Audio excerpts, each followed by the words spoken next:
کھانا اچھا نہیں ہے جیل کا، پھر کہتے ہیں جی ایئر کنڈیشن لگا دو جیل میں، اب ٹی وی چاہیے جیل میں، جا کے میں یہ ٹی وی شی وی تو جیل سے نکالوں نا، میں ایئر کنڈیشن بھی اس کو ہولڈ کرو۔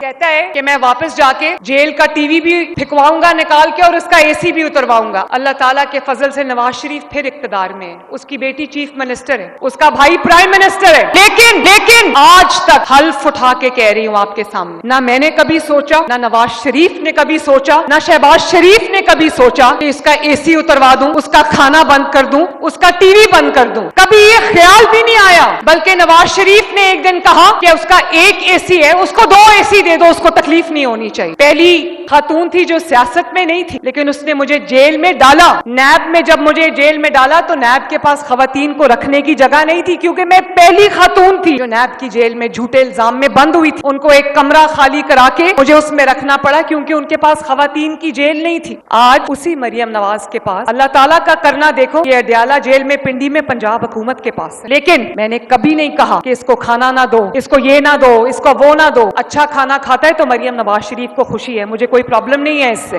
دکھائیں، یہ بھی بیماری ہوگی اس کو، یہ بھی بیماری آواز ہوگی اونچی اس کو، کرو یہ بھی پلیز۔ بیماری۔ اب ہم سارے بیٹھے پریشان سن رہے ہیں کہ اتنی بیماریاں ایک آدمی کو ہو سکتی ہیں۔ جب وہ اس کی ساری بیماریاں بتائیں تو میں دیکھ رہا تھا وہ کیبنٹ میٹنگ میں شیرین مزاری ہماری ہیومن رائٹس کی جو منسٹر ہیں، اس کی کیا کہہ رہے ہیں؟ مریض کا اتنا برا حال ہے کہ کسی وقت مر سکتا ہے۔ رپورٹ کہہ رہے ہیں کہ اس کا اتنا برا حال ہے کہ یہ کسی وقت مر سکتا ہے۔ مجھے برا ہے، کڈنی بھی بری ہے، ڈائبٹیز بھی ہے، پتہ نہیں اور بھی کیا ہے، اور پھر پلیٹلیٹس، یہ بھی ہم نے نئی چیز سیکھی تھی، پلیٹلیٹس۔ جو چہرہ میرے والد کا دکھا رہے ہیں، یہ جانتے ہو کب کا ہے؟ جس دن میری ماں کی وفات ہوئی تھی اس دن کا چہرہ ہے۔ جس قسم کی بھی سہولت اس کو چاہیے، اس کو ڈاکٹرز چاہیے، اس کو علاج چاہیے، وہ اس کو دیا جا رہا ہے۔ اور یہ بات میں آپ کو آن اوتھ کہہ رہی ہوں، اس کا برا کوئی نہیں چاہتا۔ جس قسم کی بھی سہولت اس کو چاہیے، اس کو ڈاکٹرز چاہیے، اس کو علاج چاہیے، وہ اس کو دیا جا رہا ہے۔ اور یہ بات میں آپ کو آن اوتھ کہہ رہی ہوں، اس کا برا کوئی نہیں چاہتا۔ لیکن میں صرف آپ سے یہ کہنا چاہتی ہوں کہ آپ نے جو جنریشن بننا ہے، آپ نے جو جنریشن بننا ہے، آپ نے یہ حرکتیں کبھی نہیں کر۔ اقتدار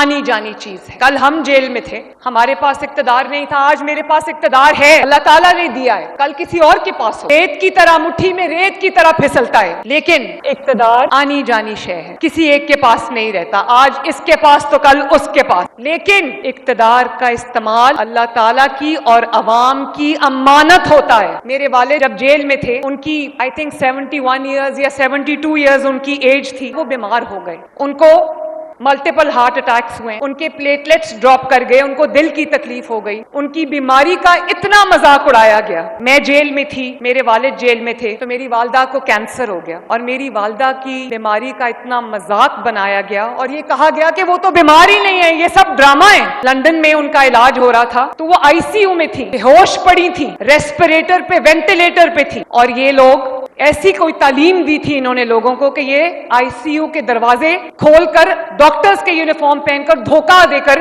ICU میں داخل ہو گئے، یہ دیکھنے کے لیے کہ یہ سچ ہے یا جھوٹ ہے۔ اور میری والدہ کی جب وفات ہو گئی تو میرے والد نے کہا کہ یہاں پر انسان کو اپنی سچائی ثابت کرنے کے لیے مرنا پڑتا ہے۔ میں نے جب اپنے والدہ کی موت کی خبر سنی تو میں اس وقت جیل میں، میرے والد نے مجھے میرے سیل میں آ کے بتایا کہ تمہاری ماں جو ہے وہ اللہ تعالیٰ کو پیاری ہو گئی ہے۔ میں ایک چیز آپ کو دکھانا چاہتی ہوں، اور پھر میں بتاؤں گی کہ میں کیوں دکھا رہی ہوں۔ یہ دیکھو، کھانا اچھا نہیں ہے جیل کا، پھر کہتے ہیں جی ایئر کنڈیشن لگا دو جیل میں، اب ٹی وی چاہیے جیل میں۔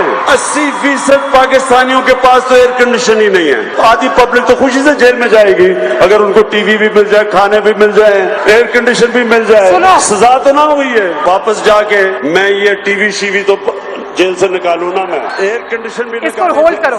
6 گھنٹے میٹنگ چل رہی ہے، ڈاکٹر کہتا ہے کہ میں واپس جا کے، I think امریکہ میں یہ سپیچ اس نے کی تھی کہ میں واپس جا کے اس کا جیل کا ٹی وی بھی پھکواؤں گا نکال کے اور اس کا اے سی بھی اترواؤں گا۔ آج اللہ تعالیٰ کے فضل سے نواز شریف پھر اقتدار میں ہے، اس کی بیٹی چیف منسٹر ہے، اس کا بھائی پرائم منسٹر ہے، لیکن آج تک حلف اٹھا کے کہہ رہی ہوں آپ کے سامنے، نہ میں نے کبھی سوچا، نہ نواز شریف نے کبھی سوچا، نہ شہباز شریف نے کبھی سوچا کہ اس کا اے سی اتروا دوں، اس کا کھانا بند کر دوں، اس کا ٹی وی بند کر دوں، کبھی یہ خیال بھی نہیں آیا۔ بلکہ نواز شریف نے ایک دن کہا کہ اس کا ایک اے سی ہے، اس کو 2 اے سی دے دو، اس کو تکلیف نہیں ہونی چاہیے۔ جس شخص نے مجھے جیل میں ڈالا تھا، میں پاکستان کی پہلی